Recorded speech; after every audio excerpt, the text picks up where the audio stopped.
awesome. They got the stop sign person and all that. So yeah, wanted to make this to talk about how the devil he's got different strategies, different ways how he want to attack you, how he want to approach you. Because he's not gonna come at you beautiful. He's gonna come at you.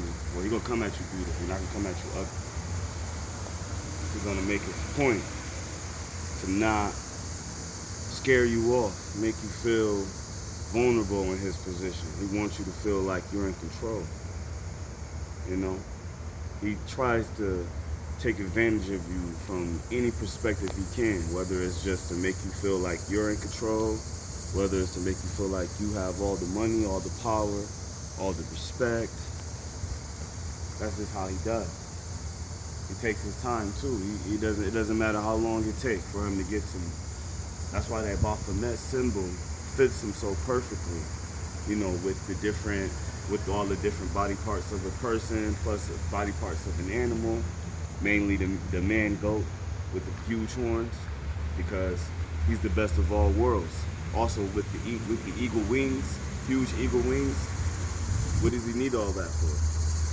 None of that is necessary whenever he's in the spiritual realm, because as an angel, it talks about how he was made as the archangel, as the head cherubim in God's army.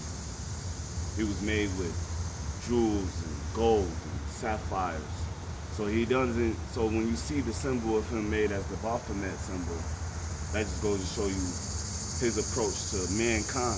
Him trying to approach things from a perspective of taking advantage of you from any perspective he wants, and he crowned himself with all the precious things of that we love in this world, not just of the jewels that God gave him, because that's God's love. You know, those is God's precious jewels and stuff like that.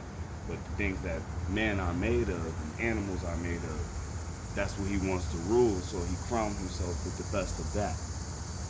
You know, that's why when it talks about when people these days believe in so many different gods and stuff like that,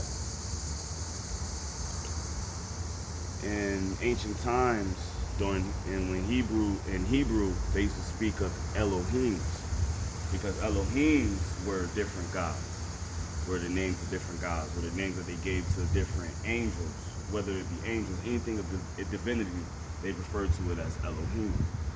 So whenever you look at things nowadays, when people they sit back, you got people that believe in different gods and stuff like that.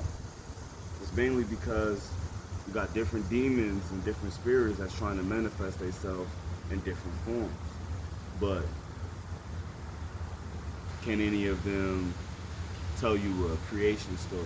Can any of them tell you of how no other God can come before them, how they're the most divine God? Most people who believe in many gods, those gods have powers, but they only have a limited amount of power. Like you'll have the power of death, the power of war, power of peace, power of thunder, power of lightning, you know, and power of water and stuff like that.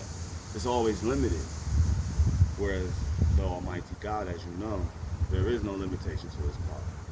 There is no limitation to the time that he keeps. He tell you about creation, tell you about the time before creation. There is no limit, you know, and that's what sheds light on to the many gods that people have, regardless of the type and the different locations. Or you know, some people go to Valhalla, some people go to the spiritual realm or the realm of the dead and stuff like that. All of that, what does that tell you? That tell you that, okay, everybody has their stories, but where does the origin lie? If you have your God, okay, tell me where his origin lie. Nobody can give you that type of origin. They just tell you that there is. Whereas God, he'll tell you the origin of creation. He'll tell you the origin of things. He explains to you. He gives you great detail right there in the Bible about different origins, the whole history of Christianity, the history of the Hebrews, and stuff like that.